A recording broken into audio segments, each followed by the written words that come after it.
Bonjour à toutes et à tous.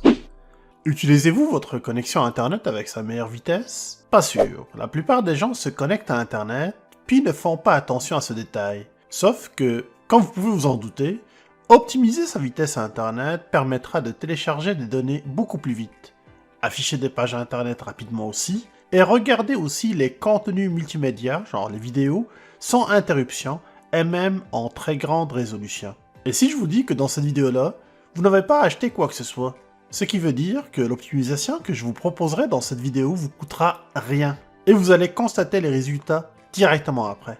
En plus, cette manipulation peut se faire sur les différents systèmes d'exploitation Windows. Si j'ai réussi à vous intéresser, alors commençons par un peu de théorie pour mieux comprendre ce qu'on va faire ensemble.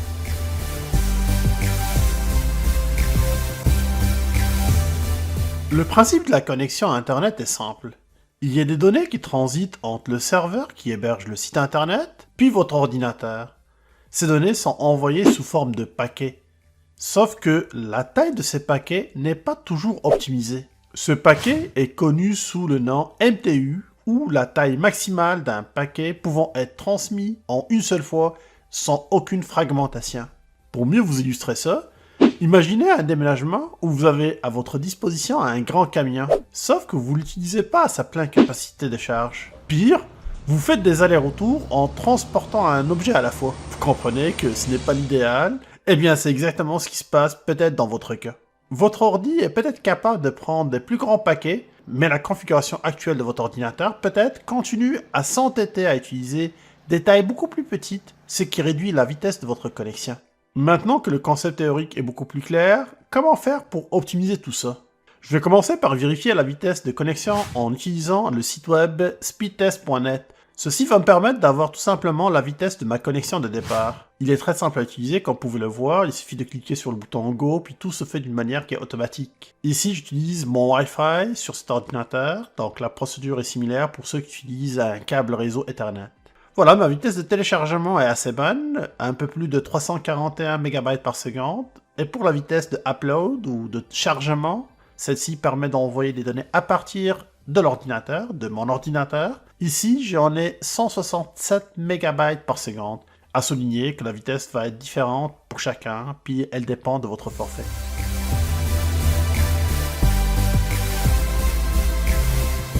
Allons-y maintenant avec l'optimisation. La première chose à faire, c'est d'ouvrir l'invite des commandes en mode administrateur. Commencez par aller tout simplement sur la barre de recherche et taper CMD. Puis cliquez avec le bouton droit de la souris sur le premier résultat qui va être affiché et choisissez Exécuter en tant qu'administrateur. C'est important de le faire en tant qu'administrateur pour que toutes les opérations soient acceptées.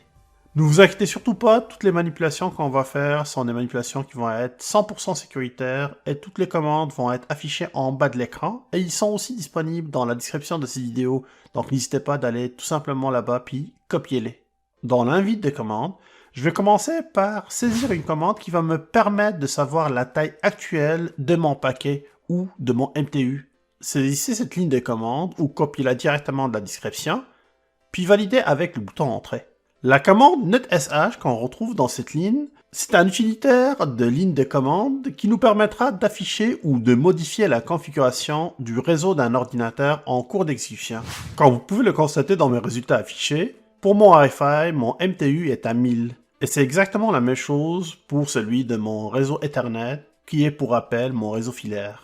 En sachant que la valeur maximale du MTU supporté par la majorité des systèmes est de 1500, le fait de changer tout simplement cette configuration va permettre sûrement d'améliorer mon débit.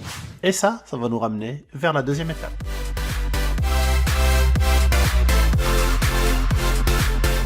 Maintenant que je connais la taille du paquet MTU qui est utilisé par mon ordinateur, encore une fois, je retrouve la même commande netsh, puis vous constatez qu'il y a Wi-Fi, la nomination Wi-Fi, parce que je veux faire le changement sur mon Wi-Fi, et vous constatez aussi que ici je viens de définir mon MTU à 1500. Appuyez sur le bouton Entrée pour valider, et vous constatez que j'ai un OK, ce qui signifie que l'ordinateur a accepté les changements.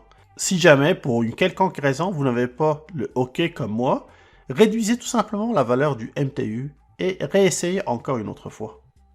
Je vais faire la même chose pour mon réseau filaire Ethernet Et vous vous souvenez, lui aussi, il était à 1000. Donc toujours en utilisant la même commande, et le seul changement que je vais faire, c'est que je vais remplacer le Wi-Fi, qui était entre guillemets, par la nomination Ethernet. Vous constatez que c'est exactement la même formule. Je garde mon 1500 comme valeur MTU. Je valide encore cette ligne de commande avec le bouton Entrée, et vous constatez encore que le système l'a accepté. J'ai le OK. C'est parfait. Pour s'assurer que toutes les modifications ont été bien faites, je vais refaire tout simplement la première commande que j'avais utilisée au début. Puis comme vous pouvez le constater, ici j'ai affiché les informations de mon réseau et je constate effectivement que les modifications ont été acceptées puis appliquées, que ce soit pour le Wi-Fi, on est à 1500 cette fois-ci, ou que ce soit aussi pour le réseau Ethernet, on est à 1500, c'est parfait. Je ferme l'invite de commande et le moment de vérité est arrivé. Je vais vérifier mon débit avec Speedtest encore une fois pour voir si tous ces changements que je viens de faire, ils ont apporté leurs fruits. Vous vous souvenez de mon débit de départ? Le voilà pour comparer. Roulement de tambour. Maintenant, ma nouvelle vitesse de téléchargement a passé à quasiment 510 MB par seconde. Et celle de mon chargement ou l'upload est passée à un peu plus de 217 MB par seconde. Ce qui signifie qu'en changeant tout simplement un seul paramètre, le fameux MTU, je viens d'augmenter une fois et demie ma vitesse de téléchargement, soit 50% de plus. Et en plus de ça, j'ai 30% aussi de gain quand il s'agit de vitesse de upload ou de chargement. Encore une fois, ces résultats peuvent être différents d'un ordinateur à un autre, comme je l'ai mentionné au début. Merci d'avoir suivi cette vidéo jusqu'à la fin, j'espère que vous l'avez appréciée. Si c'est le cas, le partage et un pouce de like sont vraiment les bienvenus. Abonnez-vous à Québec Test et activez les notifications si ce n'est pas encore fait. Et n'hésitez surtout pas de regarder mes autres vidéos. De mon côté, je vous souhaite une excellente semaine. Et je vous donne rendez-vous très bientôt avec une nouvelle vidéo. D'ici là, je vous dis à plus.